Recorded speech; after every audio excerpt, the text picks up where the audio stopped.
આકાશવાણી અમદાવાદ વડોદરા પ્રાદેશિક સમાચાર વિભાગ રજૂ કરે છે સાપ્તાહિક કાર્યક્રમ સમાચાર દર્પણ. સૌપ્રથમ નજર કરીએ આજના અંકમાં સામેલ મહત્વની ઘટનાઓ પર. કચ્છમાં રણ પ્રવાસન સર્કિટ વિકસાવાશે. સફેદ રણમાં મધ્યમ વર્ગના લોકો માટે 460 ટેન્ટની સુવિધા ઊભી કરાશે તેવી રાજ્ય સરકારની જાહેરાત. સાબરમતી ગાંધી આશ્રમથી દાંડી સુધીની એનસીસી પદયાત્રાનો પ્રારંભ. 40 યુવા એનસીસી કેડેટ્સ 14 દિવસમાં 410 કિલોમીટરની પદયાત્રા કરશે. વિશ્વ જળમગ્ન શહેર દિવસે ઇટ્સ સિક્સ્થ વાવ સંસ્થા દ્વારા દ્વારકા ખાતે વિશિષ્ટ ઉજવણી કરાશે. જળમગ્ન દ્વારકા નગરીમાં 7 સ્કુબા ડાઇવર્સ કરશે જળ-જપ દીક્ષા. ધોળ પક્ષી અભયારણ્ય સહિત ગુજરાતના દરિયાકાંઠે યાયાવર પક્ષીઓનો મેળાવડો. અને છોટાઉદેપુરની આદિવાસી અકાદમીએ પ્રાચીન આદિવાસી વસ્ત્ર કસોટાના સંરક્ષણ માટે પાયલટ પ્રોજેક્ટ શરૂ કર્યો.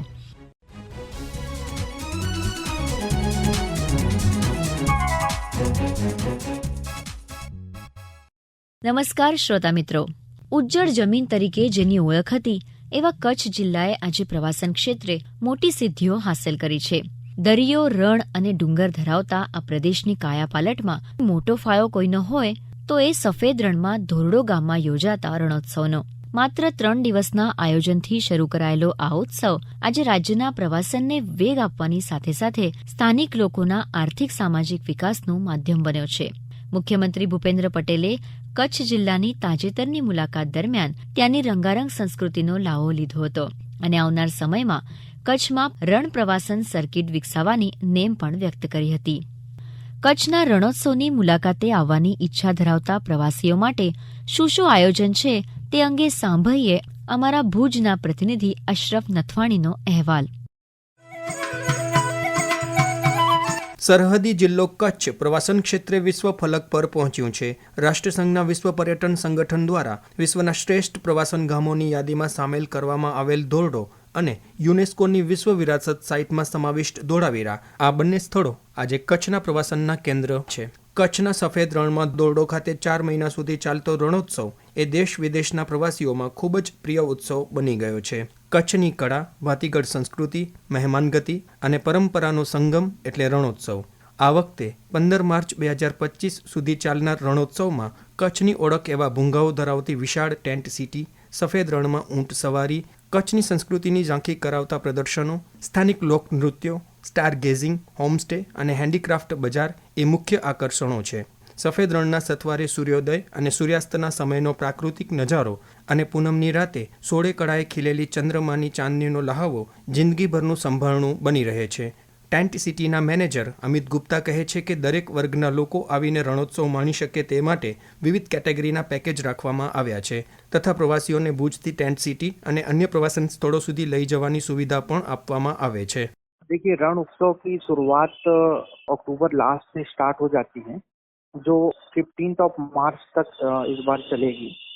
इसमें डिफरेंट कैटेगरीज के पैकेज करे हुए हम लोगों ने 1 नाइट, 2 नाइट, 3 नाइट, 4 नाइट तक के पैकेज हैं. हमारे जो भी पैकेज है उसमें उनका रहना, उनका खाना, उनका घूमना सब कुछ उसमें इंक्लूड है. तो अगर रण उत्सव में वो आ रहा है तो पूरे कहीं ना कहीं कच्छ को देख पाए. तो पैकेज का पूरा डिजाइन आप देखोगे तो उसमें पूरा कहीं ना कहीं कच्छ समाहित होता है. कच्छ के काफी हिस्से हम लोगों के पैकेज में एड ऑन है. तो कच्छ की जितनी लोकल चीजें हैं, जैसे कच्छ की लोकल आर्ट है तो यहाँ के लोकल लोगों के माध्यम से उस आर्ट को भी दिखाने की कोशिश करी गई है. और इसमें खासा इस चीज का ध्यान रखा गया है कि हर एक वर्ग का इंसान कहीं ना कहीं आ पाए. अगर किसी को भी टेंट सिटी आना है तो हमारी वेबसाइट है www.ranutsav.net. वहाँ से जाके बुकिंग करा सकते हैं. ऐसे ही अगर धोलावीरा में जाना है तो धोलावीरा में www.whiteruntentsity.com है, वहाँ से बुकिंग कराया जा सकता है. कोई भी गेस्ट कहीं से भी आएगा तो उसको भुज तक आना होता है.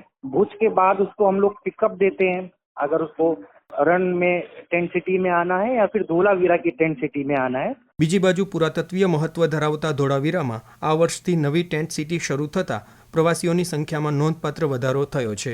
અમિત ગુપ્તા કહે છે કે કચ્છના આ પ્રાચીન શહેર ધોળાવીરામાં 5000 વર્ષ જૂની સંસ્કૃતિને નિહાળી શકાય છે.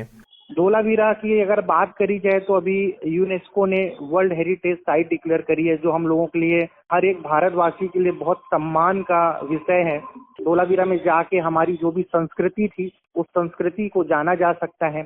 हजारों वर्षों पूर्व किस तरीके से लोग अपना जीवन व्यतीत करते थे, किस तरीके से रहते थे, तो अपने में बहुत खूबसूरत जगह है धोलावीरा। जैसे ही आप धोलावीरा में जाओगे तो रोड टू हेवन दिखेगी, जैसा नाम से भी प्रतीत होता है रोड टू हेवन, बिल्कुल ऐसा प्रतीत होगा कि जैसे स्वर्ग में हम लोग आ गए हैं। तो बहुत कुछ है हमारे कच्छ में जिसको हम लोगों ने दिखाने की कोशिश की है। और आइए कच्छ को देखिए।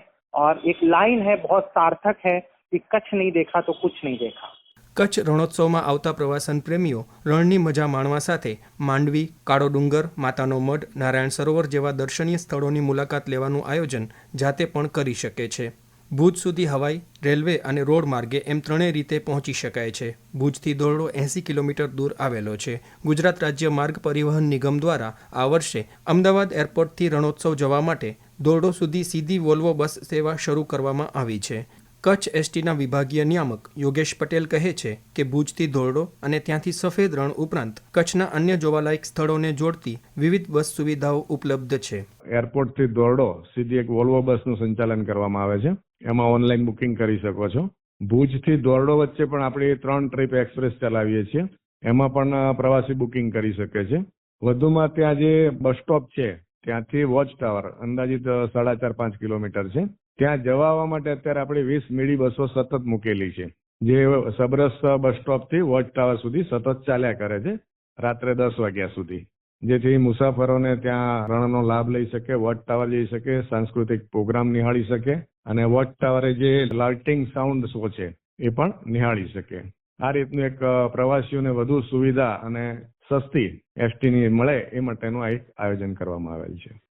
રણોત્સવના કારણે કચ્છમાં પ્રવાસનને મોટા પાયે વેગ મળ્યો હોવાથી રોકાણ માટે અનેક ખાનગી હોટેલ્સ, ખાનગી રિસોર્ટ્સ અને હોમસ્ટેના વિકલ્પો પણ મળી રહે છે.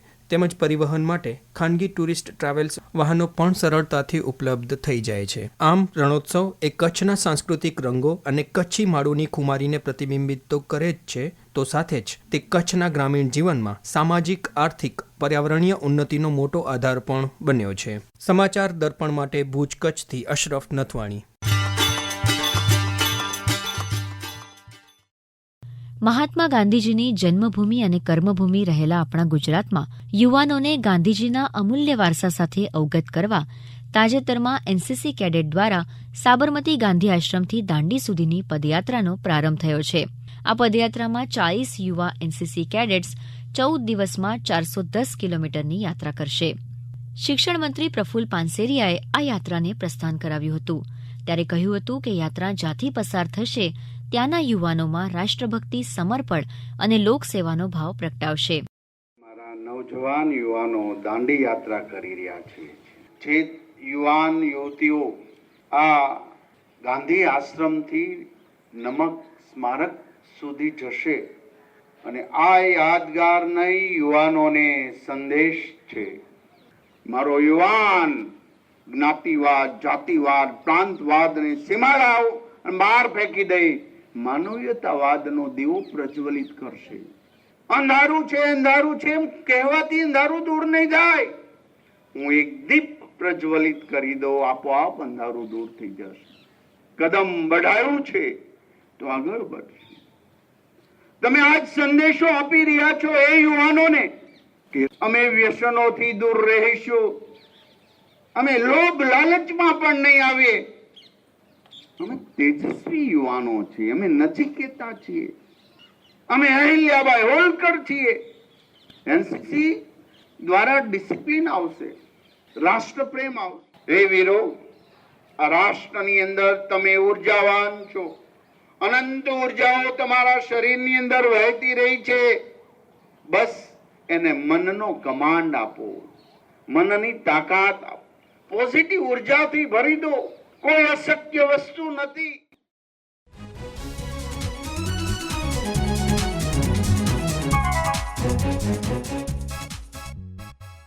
આગામી 21મી ડિસેમ્બરે વિશ્વ જળમગ્ન શહેર એટલે કે સંકન સિટી દિવસ છે, જે નિમિત્તે જળમગ્ન દ્વારકાનગરી ખાતે એક વિશિષ્ટ આયોજન થવા જઈ રહ્યું છે. ઇટ 6th વાવ સંસ્થા દ્વારા દ્વારકાના દરિયાકાંઠે શ્રીકૃષ્ણ જળજપ દીક્ષા કાર્યક્રમ યોજાવાનો છે. આ કાર્યક્રમ અંગે વાત કરતા સંસ્થાના વડા અને યુનાઇટેડ નેશન્સ વર્લ્ડ ટુરિઝમ ઓર્ગેનાઇઝેશનના સભ્ય શ્રી રવિન્દ્રજીતે જણાવ્યું કે જળમગ્ન પ્રાચીન દ્વારકા નગરીના તળિયે બેસીને કુલ 7 સ્કूबा डाइवर्स द्वारा श्रीकृष्ण जप કરવામાં આવશે. हमारा 86वां बोल के एनजीओ है. इसका एक कैंपेन है जय द्वारका कैंपेन.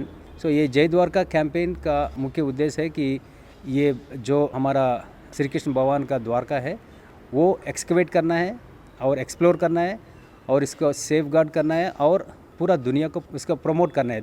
अभी जो हो रहा है ये 7 पीपल स्कूबा डाइवर्स का ये इंडियन बुक ऑफ रिकॉर्ड से वो रिकॉर्ड बन रहा है. यहाँ इंडिया से लेके गुजरात टूरिज़्म तक और आंध्रा और तेलंगाना टूरिज़्म सब साउथ टूरिज़्म और नॉर्थ टूरिज़्म सब गवर्नमेंट हमसे सपोर्ट कर रहे हैं. हम टूरिज़्म गुजरात मिनिस्टर को मिला है मुलुभाई बेरा जी को हमको पूरा सपोर्ट दे दिया इसलिए हम बहुत खुश हैं.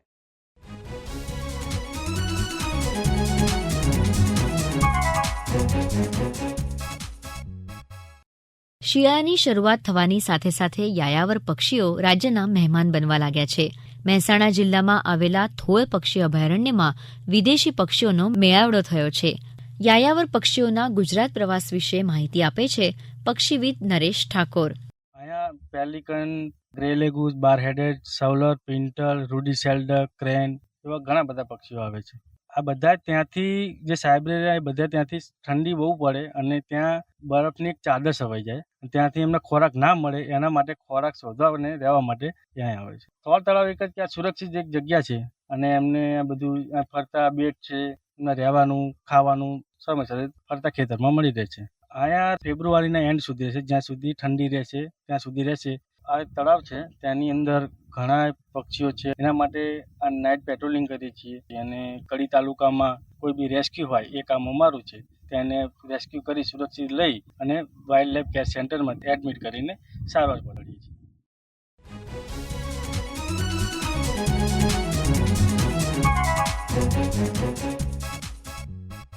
હવે વાત કરીશું છોટાઉદેપુર જિલ્લાના પ્રાચીન આદિવાસી વસ્ત્ર કસોટાના સંરક્ષણ માટે શરૂ કરાયેલા પાયલટ પ્રોજેક્ટની. આજથી 40-50 વર્ષ પહેલા છોટાઉદેપુર જિલ્લામાં વસતા આદિવાસી પુરુષો કસોટાનો વસ્ત્ર તરીકે ઉપયોગ કરતા હતા. પરંતુ સમયના બદલાવ સાથે ધીમે ધીમે કસોટા પહેરવાનું બંધ થતાં કસોટા વણાટની કલા લુપ્ત થઈ અને કસોટા વણાટ કરતા કારીગરો પણ બેકાર થયા. ત્યારે આદિવાસી અકાદમી તેજગઢ ખાતે વણકરોને રોજગારી મળે અને કસોટાના લુપ્ત થતા વસ્ત્રને પુનર્જીવિત કરી શકાય તે માટે કસોટાનો પાયલટ પ્રોજેક્ટ શરૂ કરાયો છે, જેના થકી ફરી હવે કસોટા પ્રચલિત થયા છે. આદિવાસી અકાદમીના વિકેશ રાઠવાએ આ પ્રોજેક્ટ અંગે વધુ માહિતી આપતા કહ્યું, કસોટાને અવનવી પેટર્ન આપીને આજના સમયમાં પણ એ કળા જળવાઈ રહી એ પ્રકારે અવનવી ડિઝાઇનો દ્વારા શર્ટ, કોટી અને હાથરૂમાલ આવી તેવી અલગ અલગ પેટર્નોમાં તૈયાર કરી અને દેશ વિદેશમાં પહોંચાડવાના પ્રયાસો કર્યા છે અને એમાં સારી એવી સફળતા પણ મળી છે અને આપણા દેશના ઘણા બધા રાજ્યોમાં પ્લસ જાપાનમાં પણ આ કસોટાની માંગ ઊભી થઈ છે. એટલે આ કસોટા કળાને સંવર્ધન થાય અને એનું એક ઓળખ પણ દેશ દુનિયા સુધી પહોંચે એ પ્રકારનો પ્રયાસ સંસ્થા દ્વારા કરવામાં આવ્યો છે.